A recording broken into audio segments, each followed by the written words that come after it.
Bon, elle est où Amélie? Ça fait 20 minutes que je l'attends. Mais laissez vos vélos là, rejoignez-moi. Ah oui, c'est vrai. Il nous rejoint après. Il doit juste aller chercher sa chaise roulante. Moi j'arrive. Tu verras, il va nous parler de cette étude dont il fait partie. Elle lui a permis de remarcher. Tu te rends compte?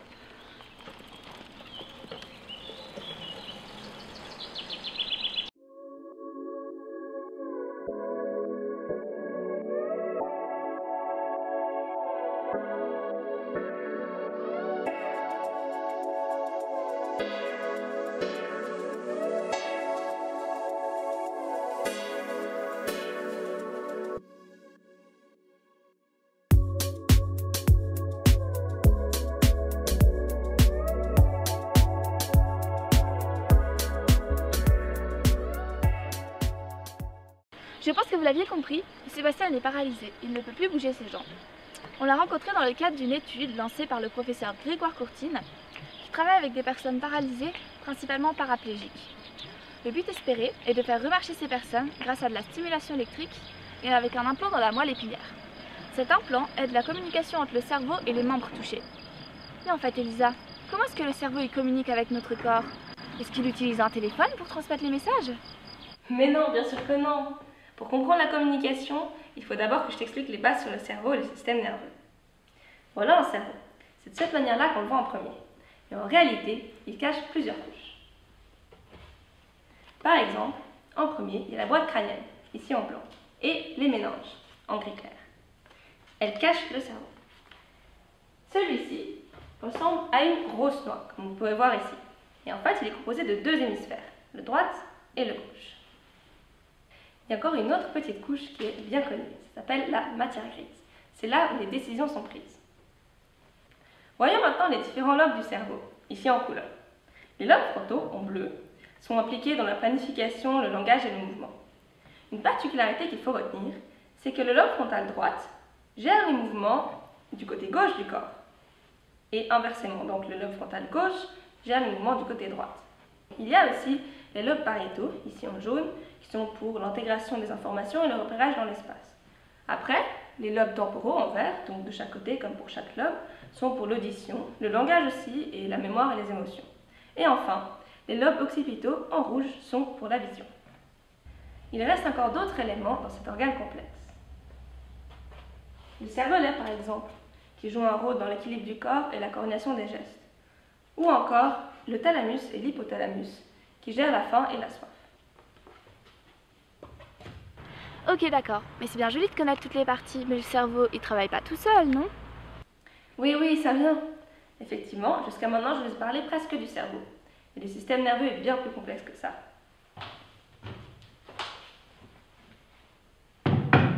On le regroupe en deux parties.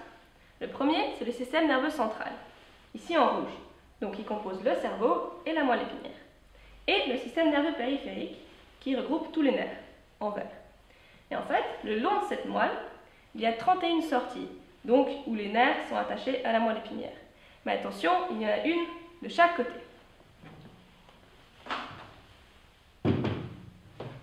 Ensuite, il reste un dernier élément que je ne vous ai pas mentionné. Le tronc cérébral. C'est cette partie en jaune. C'est l'endroit où la moelle épinière est rattachée au cerveau. En fait, je vous parle de nerfs depuis tout à l'heure, mais qu'est-ce que c'est vraiment? Un nerf, c'est le regroupement de fibres nerveuses en faisceaux. Donc les fibres nerveuses sont les petits points bleus et les faisceaux, les cercles. Et en fait, ils sont entourés de tissus conjonctifs, tout ce qui est en beige, pour les faire tenir ensemble. Les petits points rouges, ce ne sont que des vaisseaux sanguins. Les neurones, eux, sont à la base de tout le fonctionnement du système nerveux. En fait, ce sont des cellules un peu particulières. Elles se composent en plusieurs parties. Il y a d'abord le corps cellulaire, qui contient toutes les organelles propres à toutes les cellules, comme le noyau qu'on a représenté ici. Ce corps cellulaire se termine par des petits poils qu'on appelle dendrites. Ensuite, la longue partie ici, comme une tige, c'est un axone. Et elle se termine par des terminaisons axonales où il y a les synapses. Attends, stop. Les synapses quoi? Les synapses, c'est la région de contact entre deux neurones, l'endroit où passent les messages. Mais ce qui peut être étonnant à première vue, c'est que les deux neurones ne se touchent pas. En fait, la synapse, c'est le petit espace vide que vous pouvez voir ici. Mais alors, comment les messages peuvent-ils être transmis? En fait, si on prend le début du trajet d'une information, le premier neurone, qu'on appelle présynaptique, produit des composés chimiques, les petits carrés rouges, ce sont des neurotransmetteurs. Ceux-ci sont transportés à travers tout le neurone dans des vésicules, les petites poches que vous voyez là. À la fin de l'axone, le courant électrique, donc les flèches en bleu, agissent sur les vésicules qui libèrent leur substance. Les neurotransmetteurs vont donc traverser l'espace synaptique et vont se retrouver sur le deuxième neurone qu'on appelle postsynaptique. Ce neurone postsynaptique reconnaît les neurotransmetteurs grâce à des récepteurs, ici en vert. Il va ensuite réagir et donner un courant électrique qui va traverser de nouveau tout le neurone pour faire une synapse avec le prochain. C'est donc comme ça que les informations traversent tout notre corps et sont transmises. Ah ok, donc maintenant j'ai compris comment notre corps transmet des messages.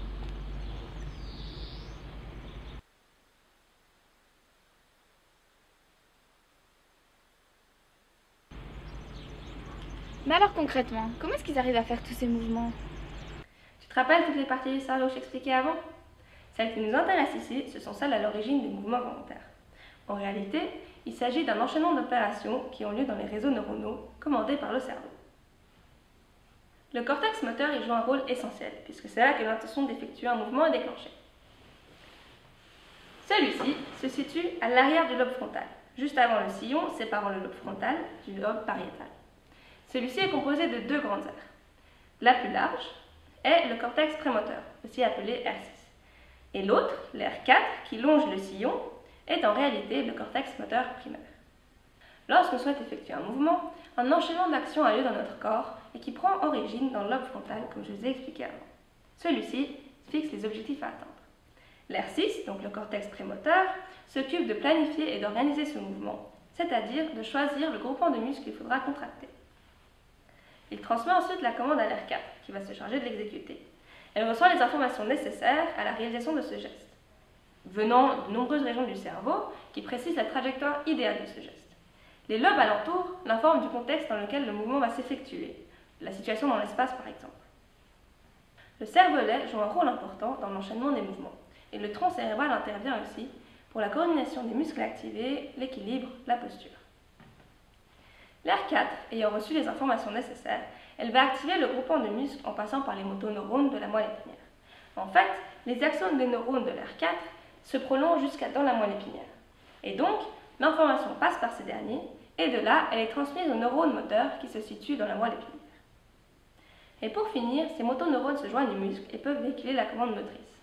Cela a lieu par l'intermédiaire de la jonction neuromusculaire, qui est en fait la synapse du motoneurone mais reliée au muscle. Une fois l'information transmise au fil musculaire, les muscles concernés se contractent et créent ainsi le mouvement souhaité. Ah, je comprends mieux maintenant. Mais alors Sébastien, il a un cerveau aussi, j'imagine. Comment ça se fait qu'il peut pas bouger ses jambes? Évidemment qu'il a un cerveau. Comme j'ai dit avant, si on veut faire un mouvement, l'information part d'un neurone dans le cerveau. Elle descend dans son axone le long de la moelle épinière. Et elle est transmise à un autre neurone, un neurone moteur, qui passe dans la jambe. Par contre, si lors d'un accident, il y a une lésion dans la moelle épinière, l'information ne peut plus passer. Donc, on ne peut plus bouger les jambes. Et comment ça se fait alors que certaines personnes arrivent à bouger les bras et d'autres non? En fait, si comme je l'ai montré avant, la lésion est dans le bas de la moelle épinière, ce sont les jambes qui ne reçoivent plus les informations. On est donc paraplégique. Par contre, si la lésion se fait en haut de la moelle épinière, c'est les 4 membres qui ne reçoivent plus les informations et on ne peut plus les bouger. On est donc tétraplégique. Maintenant que tout ça est un peu plus clair, on peut revenir sur l'étude dont Sébastien fait partie. Celle-ci tire son origine des études de Grégoire Courtine, qui a ouvert son laboratoire il y a une dizaine d'années, d'abord à l'université de Zurich, puis à celle de Lausanne. Donc la stimulation de la moelle épinière était déjà utilisée par les scientifiques depuis quelques décennies, mais c'était souvent lors de cas isolés, comme par exemple pour soulager les douleurs chroniques. Ils avaient alors réalisé que cette stimulation permettait de restaurer certaines fonctions musculaires. Et c'est justement celle-ci qui est utilisée ici pour faire remarcher les patients. Donc ils ont d'abord débuté leurs tests sur les rats, pour ensuite passer sur les souris, et enfin sur les primates en 2013-2014.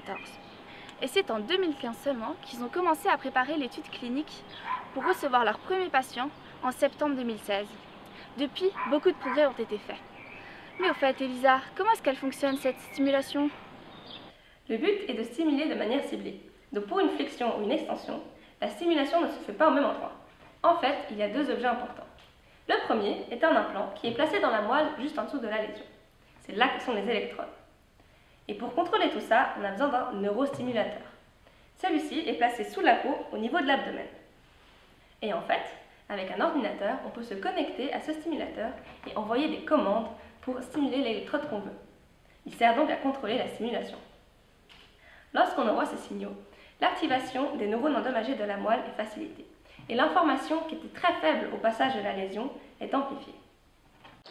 Alors à présent, nous allons rencontrer Fabien Wagner, chercheur postdoctorant dans le laboratoire de Grégoire Courtine. Fabien s'occupe notamment de la réhabilitation des patients et aujourd'hui nous avons la chance d'aller lui poser quelques questions.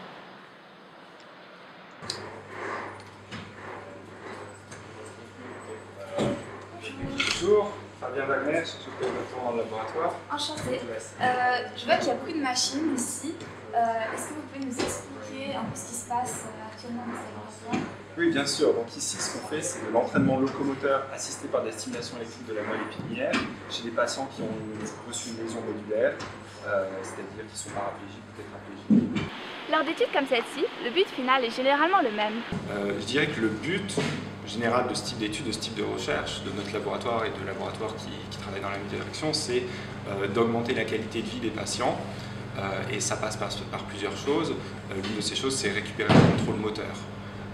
Pas forcément remarcher, mais au moins être capable d'activer certains muscles qui permettent de faciliter le transfert du fauteuil roulant vers le lit, vers faire différentes tâches de la vie quotidienne ou même de tenir debout.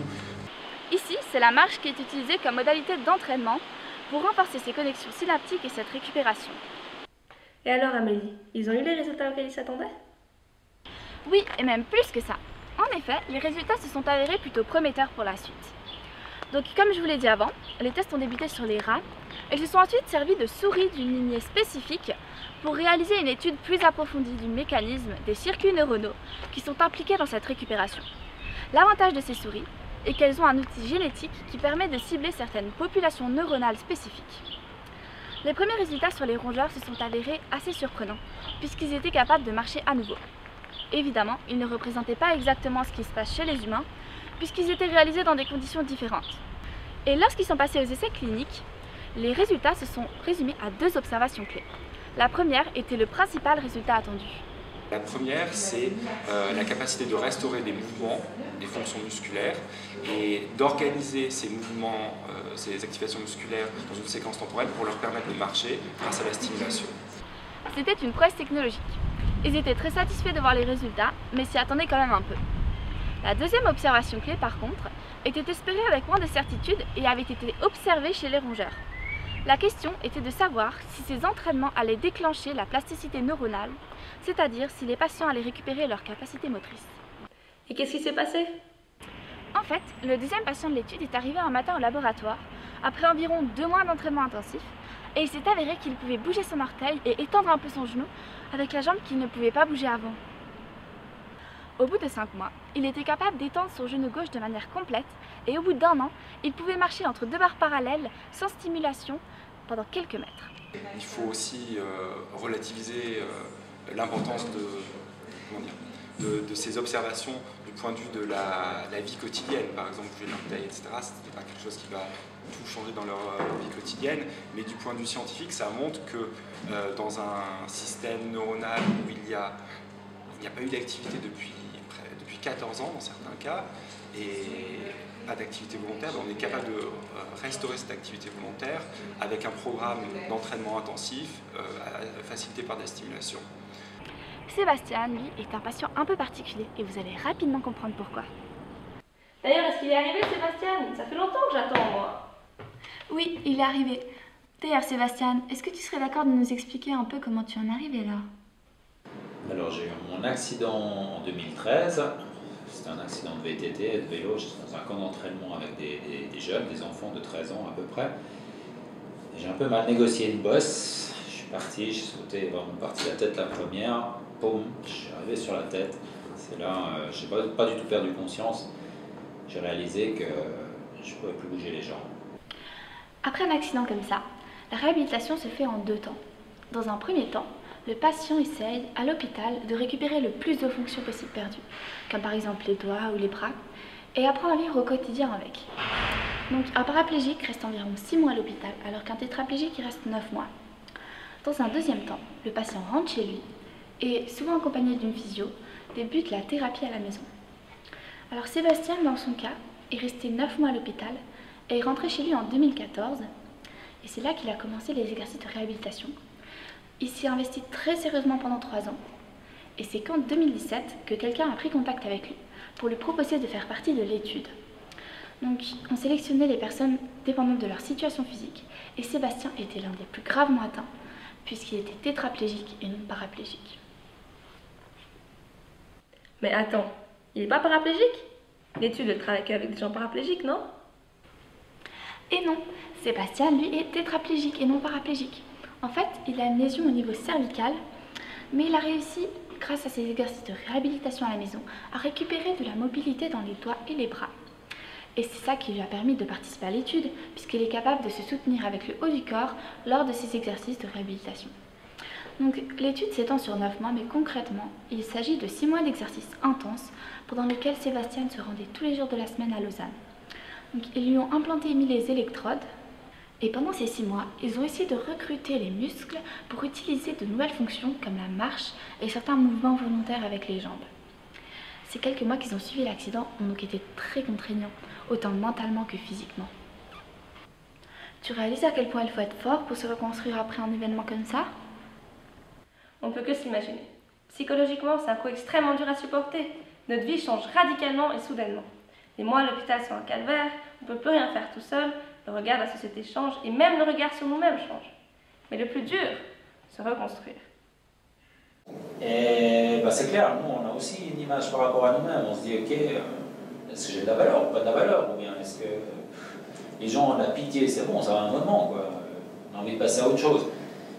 Et là, on va devoir se reconstruire. Donc ça va passer du temps, hein, c'est se reconstruire par rapport à sa femme, je suis un homme, par rapport à ma femme, qui je suis, avant, après, par rapport à mes enfants. Mes enfants ils m'ont toujours vu comme le héros, le papa qui était balèze, qui pouvait les amener faire plein de trucs, du ski de randonnée, des trucs à vélo, vous allez voir, regardons les autres, etc. Enfin bref, voilà. T'as la situation avant, la situation après. Tout à coup, le papa, il faut l'aider, le pousser en chaise, aller à la réunion des parents, t'as tous les parents qui sont là, et le père, il arrive en chaise. Ça change un peu. Donc tout à coup, la perception, elle est vraiment différente. Je veux dire, après, vous imaginez par rapport aux enfants, imaginez dans la société, au travail, on dit ok, tu veux venir bosser, voilà, je bosse à 30%, c'est mes limites physiques. Bah, 30%, ça veut dire aussi, bah, tu as 30% utile. C'est un peu rude, mais c'est comme ça, on peut se l'imaginer en tête. Rencontrer Sébastien nous a fait réaliser qu'il est possible de trouver la force de se reconstruire après un accident et qu'abandonner est la pire des solutions. Ni les chercheurs ni les patients ne peuvent assurer que ces prothèses sont la solution miracle, mais le futur peut nous réserver bien des surprises, comme par exemple ces chercheurs qui ne s'attendaient pas à des résultats aussi prometteurs. N'est-ce pas, Elisa? Oui, bien sûr. Les résultats prometteurs que cette étude a montrés ont déjà ouvert plusieurs pistes. Grégoire Courtine ne compte pas s'arrêter là. Il travaille même déjà avec d'autres collègues sur des modèles primates, pour cette fois stimuler au niveau cervical, donc pouvoir travailler avec des tétraplégiques par la suite. Ensuite, comme pour l'instant, ils n'ont travaillé qu'avec la stimulation électrique, ils aimeraient explorer l'effet que ça aurait de combiner stimulation avec des médicaments. Est-ce que leur réhabilitation serait plus rapide? Et enfin, dernier point, mais non des moindres. Les patients qu'ils ont maintenant, ils ont tous eu leur accident il y a quelques années, par exemple 7. Et donc, ils aimeraient essayer de travailler avec des patients en phase aiguë, c'est-à-dire qu'ils viennent d'avoir leur accident, pour optimiser la reconstruction de leur moelle, et peut-être avoir des résultats meilleurs plus rapidement. Mais maintenant, je vous parle de recherche et de chercheurs. Mais ce ne sont pas que les chercheurs qui ont des projets. Les patients aussi sont pleins d'idées. Sébastien en est un bon exemple, puisqu'il a créé sa propre start-up, GBY, qui signifie Go By Yourself. En fait, il s'agit d'un vélo à 3 roues qui avance grâce aux bras qui, en tournant, entraînent les jambes. Mais elle lui est venue d'où l'idée? En fait, Sébastien faisait ses exercices de réhabilitation dans sa cave et il y passait parfois jusqu'à 4 heures par jour. Alors forcément, il a voulu aller dehors Il a cherché à faire un mouvement intelligent qui serait bénéfique pour sa réhabilitation et qui lui permettrait de passer du bon temps. Il a alors dessiné un vélo et l'a testé. Il l'a trouvé super et l'a fait essayer à plusieurs de ses amis qui l'ont trouvé tout aussi bien. Jusqu'à ce qu'une personne le teste et lui demande d'en faire un autre pour l'acheter. C'est alors qu'il a créé sa start-up avec un autre ami qui a pris beaucoup d'ampleur et qui aujourd'hui aide de nombreuses personnes qui sont dans son cas avec des résultats formidables. Mais ce n'est pas tout. Il vient tout juste de lancer un nouveau projet avec différentes personnes de l'EPFL, dont l'équipe de Grégoire Courtine, l'hôpital de Lausanne, celui de Neudeville et la haute école spécialisée bernoise qui vont étudier 4 facettes différentes du mouvement utilisé sur son vélo GPY. Mais au final, le plus important pour Sébastien, c'est de faire avancer la recherche dans ce domaine, non par intérêt personnel, mais pour les autres. Et des résultats remarquables ont été observés. Il y a des choses qui sont incroyables qui sont passées, c'est-à-dire qu'il y a des gars qui ont récupéré énormément de force, jusqu'à 3 fois leur force. Donc c'est énorme. D'accord? Le gars, il est passé, par exemple, il y en a un, il est sorti de l'hôpital, il poussait 25 kg à la leg press. Il a fait une année d'entraînement, donc c'est un incomplet, c'est un paraplégique incomplet. Il a fait une année d'entraînement, 3 fois par semaine, et il est passé de 25 à 35. On lui a prêté le trike pendant 6 semaines. Le gars, il est passé de 35 à 60 kg. Puis aujourd'hui, il est à 90 kg. D'accord? C'est juste pour dire, le gars, il est plus rentré dans une salle pour s'entraîner. Il a pris un vélo à 3 roues, il a été se promener. C'est-à-dire, il s'est fait plaisir. Et le gars, il a progressé. Et ça, je pense, c'est déjà une nouvelle vision de la thérapie, c'est déjà de se dire, ok, mais qu'est-ce que je vais pouvoir faire comme mouvement qui est à quelque part intelligent, qui va me faire plaisir, qui va m'amener à sortir, à me dépenser, mais aussi à me reconstruire. Reconstruire physiquement et psychologiquement. Et toi, Amélie, tu serais capable de soulever 90 kg à la leg press? Non. Alors Amélie, un petit challenge? Oui. Alors, le dernier en haut, il paye la tournée, d'accord? Facile. 3,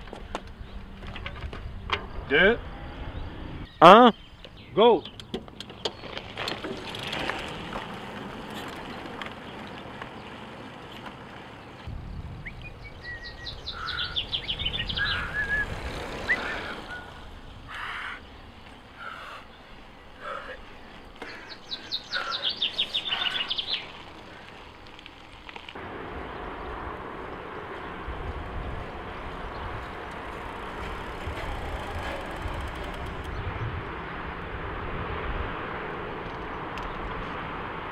Allez Amélie, bravo, t'y es arrivé, bravo, t'as vu comme c'est beau?